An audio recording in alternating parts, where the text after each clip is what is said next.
नमस्कार दोस्तों, मैं हूं डॉक्टर विवेक माहेश्वरी और साइकोलॉजी की पाठशाला में आपका स्वागत करता हूं। साइकोलॉजी की आज की पाठशाला में हम लोग रिसर्च मेथोडोलॉजी के एक टॉपिक पर डिस्कशन कर रहे हैं और ये टॉपिक ऐसा है जो एक्सपेरिमेंटल रिसर्च यदि कोई करे तो उसको समझना बड़ा ज़रूरी है। और वो इसलिए कि एक्सपेरिमेंटल रिसर्च में वो रिसर्च डिज़ाइन बनाता है।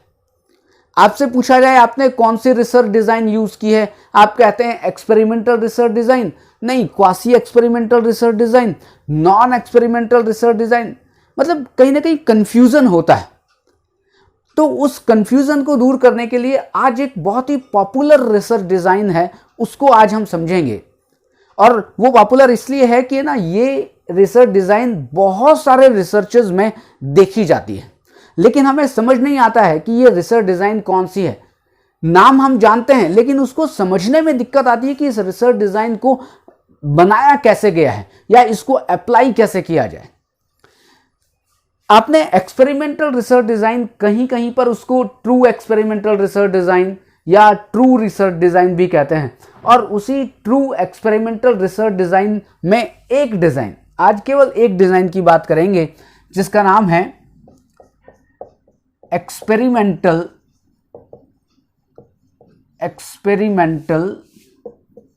Control group design. अब आपको नाम से समझ में आ रहा होगा कि एक्सपेरिमेंटल कंट्रोल ग्रुप डिजाइन, और आपने ये सुना भी होगा, आपने यूज भी किया होगा, लेकिन आज इसको इतनी अच्छी तरह से समझेंगे कि आप कहीं भी इसको देखें तो आपको तुरंत समझ में आ जाए कि ये डिज़ाइन कौन सी है। इसका एक नाम और भी हो सकता है pre test post test control group design.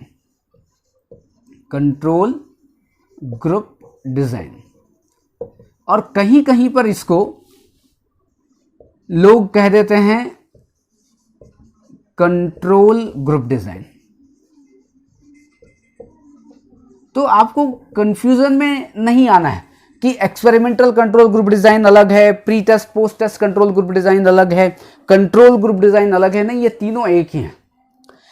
इन तीनों को समझने के लिए, मतलब कि तीनों एक ही हैं, लेकिन इन तीनों को ही समझने के लिए हम एक टॉपिक लेते हैं और उस टॉपिक से समझने की कोशिश करते हैं। और वो टॉपिक है, टॉपिक मतलब कि हम एक रिसर्च की प्रॉब्लम को ले रहे हैं, इफेक्ट ऑफ योग ऑन एंजाइटी, चिंता पर योग का प्रभाव। अब ऐसा करते हैं कि हम लोग 100 लोग हमें मिले जो चिंता से ग्रसित हैं, जिनको बहुत ज्यादा चिंता है। ऐसा हमने 100 लोगों को पहले स्क्रीन आउट किया कि अच्छा ये भी हो सकता है, ये भी हो सकता है, ये भी हो सकता है, वो भी हो सकता है। ये 100 तो एक एग्जाम्पल है, ये भी तो है कि 5000 लोग आपको मिले या आप 5000 लोगों में से कुछ लोगों का आप चयन करना चाहें। तो अभी हम एक छोटा एग्जाम्पल लेते हैं कि हमारे पास 100 ऐसे लोग हैं जिनको एंजाइटी है। आप 100 लोगों पर काम करें, बहुत अच्छा है, लेकिन अभी ये जो पॉपुलेशन है आपको एक कम दिखाई दे रही है। लेकिन अगर 5000 की पॉपुलेशन हो तो क्या आप 5000 लोगों पर काम करेंगे? आप नहीं करेंगे। 5000 लोगों में से कुछ लोगों को लेंगे और उन कुछ लोगों को जिनको आप सेलेक्ट करेंगे उनके ऊपर आप रिसर्च करेंगे। वैसे ही मैं इन 100 लोगों में क्या करता हूं कि भाई साहब मुझे 100 लोगों के ऊपर काम नहीं करना है, मुझे केवल 10 लोगों के ऊपर काम करना है। 10 लोगों के ऊपर काम करना है। और ये जो 10 है, ये 10 क्या हो गया? ये 10 हो गया मेरा सैंपल। अब ये 10 आए कैसे? अभी हुआ क्या कि इन 100 में से इन 10 को लाने के लिए, इन 10 का चयन करने के लिए एक प्रक्रिया यूज की गई। जो प्रयोग करता है, जो रिसर्चर है, उसने क्या किया? इनको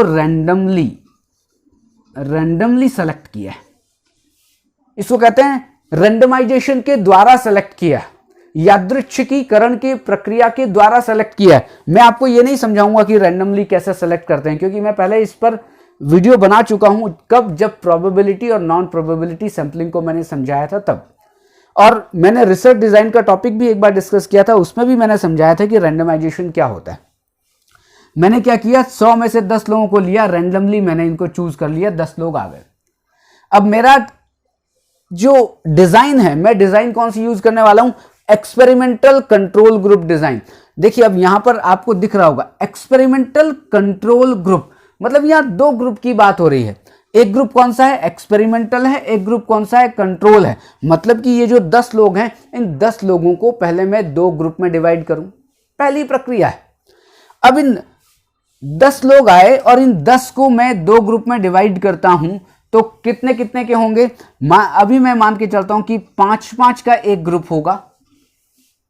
लेकिन 5-5 का जो मैंने ग्रुप बनाया वो ये नहीं हो सकता कि अच्छा भैया तू इसमें आ जा, तू इसमें आ जा, विवेक उसमें आ जाए, विजय उसमें आ जाए, ऐसा नहीं होगा। आप फिर इन 10 में से इन 2 ग्रुप में जब आप इनको बांटेंगे तो फिर वही प्रक्रिया अपनाएंगे, कौन सी, जिसका नाम है रैंडमाइजेशन।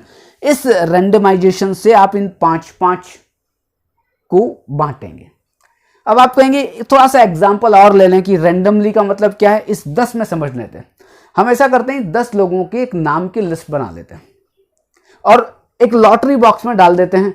अब ऐसा करते हैं, एक स्लिप निकाला इधर रख दिया, फिर एक स्लिप निकाला इधर रख दिया, फिर मतलब हम 2 ग्रुप में डिवाइड करना है तो 5-5 का ग्रुप डिवाइड कर सकते हैं, तो 5 स्लिप निकाल देते हैं। अब आप ये बताएं, क्या आपको पता था कि ये जो स्लिप पहले निकलने वाली है विवेक की है? क्या आपको पता था कि ये जो स्लिप निकलने वाली है विजय की है? क्या आपको पता था कि ये स्लिप निकलने वाली है वो प्रकाश की है? नहीं। इसे ही कहते हैं रैंडमाइजेशन। मतलब कि आपने 10 में से 2 ग्रुप डिवाइड किए थ्रू रैंडमाइजेशन, लॉटरी मेथड से, जिसको हम कहते हैं लॉटरी मेथड से आप कर सकते हैं। तो मैंने लॉटरी मेथड से 2 ग्रुप में डिवाइड कर लिया, 5-5 का ग्रुप आ गया। अब और आगे बढ़ते हैं। अब 5-5 का ग्रुप आया है, अब हमें एक 5 को एक्सपेरिमेंटल ग्रुप का नाम देना है और एक 5 को कंट्रोल ग्रुप का नाम देना है। आप बताएं किसको देंगे? अब कुछ लोग कहते हैं कि ऐसा करते हैं साहब, किसी को भी एक्सपेरिमेंटल ग्रुप में डाल देते हैं और किसी भी दूसरे 5 को कंट्रोल ग्रुप में डाल देते हैं। तरीका गलत है। तरीका गलत किस लिए है? क्योंकि आपने ये 5 लोग ऐसे थे जो कि आप उनको पसंद करते थे, आप उनको जानते थे, आपने कहा ऐसा करो भाई साहब आप योग कर लो, इनको योग नहीं करवाएंगे। है क्या कि कहीं भी पक्षपात काम नहीं करना चाहिए, रिसर्चर का बायस काम नहीं करना चाहिए, रिसर्चर की लाइक्स और डिसलाइक्स काम नहीं करनी चाहिए। तो इन 5 में से, मतलब कि ये जो 2 ग्रुप हैं, इनमें से कौन एक्सपेरिमेंटल ग्रुप होगा, कौन कंट्रोल ग्रुप होगा? तो फिर मैं क्या कर सकता हूं, क्वाइन मेथड, मतलब कि सिक्का उछालने की विधि, कि देखो साहब हेड आएगा तो इसको मैं एक्सपेरिमेंटल ग्रुप बनाऊंगा, टेल आएगा तो इसको एक्सपेरिमेंटल ग्रुप बनाऊंगा। डिसाइड कर लिया आपने, ये तो डिसाइड कर सकते हैं ना कि हेड आएगा तो इसको बनाऊंगा एक्सपेरिमेंटल ग्रुप और टेल आएगा तो इसको बनाऊंगा एक्सपेरिमेंटल ग्रुप। अब आप ये बताएं कि आपको सिक्का आपने उछाला तो क्या आपको पता है कि हेड आने वाला है कि टेल आने वाला है? नहीं। आपने सिक्का उछाला और आ गया टेल। टेल आया तो आपने क्या डिसाइड किया हुआ था कि भाई साहब टेल आया तो ये हो जाएगा एक्सपेरिमेंटल ग्रुप और ये हो जाएगा आपका, जब ये एक्सपेरिमेंटल ग्रुप हो गया तो दूसरे को आपको कंट्रोल ग्रुप बनाना ही है। तो 2 ग्रुप में आपने डिवाइड कैसे किया? Through randomization, through lottery method, या सिक्का की जो उछालने की जो तरीका है उससे आपने इन 2 ग्रुप को ये डिसाइड किया कि कौन एक्सपेरिमेंटल ग्रुप होगा, कौन कंट्रोल ग्रुप होगा। अब इसको थोड़ा सा हम ऐसा एक काम करते हैं कि इसको एक फिगर से समझते हैं। पहले कितने लोग थे? पहले लोग थे 100 लोगों में कितने निकले? 10। अब ये 10 जो निकले, हमने यहां पर क्या किया था, यहां पर हमने लिख देते हैं रैंडमाइजेशन के द्वारा हमने इन 10 को निकाला है। अब 10 में से आपने 2, 5 और 5, अब ये 5-5 में जो बांटा है, फिर आपने क्या किया, रैंडमाइजेशन के द्वारा बांटे। फिर अब इन 5 में से जो ये 2 ग्रुप, जो 2 समूह बन गए, लेकिन कौन एक्सपेरिमेंटल होगा, कौन कंट्रोल होगा? तो फिर आपने क्या किया, यहां पर फिर आपने रैंडमाइजेशन यूज किया, आपने लॉटरी मेथड यूज किया। तो मान लेते हैं कि लॉटरी मेथड से इसको हम एक्सपेरिमेंटल ग्रुप हम बना रहे हैं और इसको हम कंट्रोल ग्रुप बना रहे हैं। अब आपके 2 ग्रुप आ गए, ये एक्सपेरिमेंटल ग्रुप है, ये कंट्रोल ग्रुप है। अब एक्सपेरिमेंटल कंट्रोल ग्रुप डिजाइन बन गई। लेकिन एक बहुत बड़ी शर्त और भी है, जब भी हम एक्सपेरिमेंटल कंट्रोल ग्रुप डिजाइन बनाते हैं तो ये दोनों मतलब कि एक्सपेरिमेंटल और कंट्रोल ग्रुप दोनों बराबर होने चाहिए। ऐसा नहीं है कि जो एक्सपेरिमेंटल ग्रुप के लोग हैं उनकी एंजाइटी बहुत ज्यादा हो और जो कंट्रोल ग्रुप के लोग हैं उनकी एंजाइटी ठीक ठीक हो। आपको इस तरह से बांटना है कि ये दोनों ग्रुप एक जैसे एक बराबर होने चाहिए। इसके लिए मैंने कहा था कि इन 100 लोग जो थे, इन 100 लोगों को ऐसे चयन करना है कि ये लगभग सब एक जैसे एंजाइटी वाले हों। अब आ गया एक्सपेरिमेंटल कंट्रोल ग्रुप। अब क्या करना पड़ता है, जब भी एक्सपेरिमेंटल कंट्रोल ग्रुप डिजाइन बनाई जाती है तो एक्सपेरिमेंटल ग्रुप को योग करवाया जाता है, इंटरवेंशन दिया जाता है, ट्रेनिंग दी जाती है, इंडिपेंडेंट वेरिएबल का प्रयोग किया जाता है। किसके ऊपर? एक्सपेरिमेंटल ग्रुप के ऊपर। और कंट्रोल ग्रुप के ऊपर कुछ नहीं, नो योग, नो ट्रेनिंग, केवल वो जो सामान्य क्रियाएं कर रहे हैं वो करें।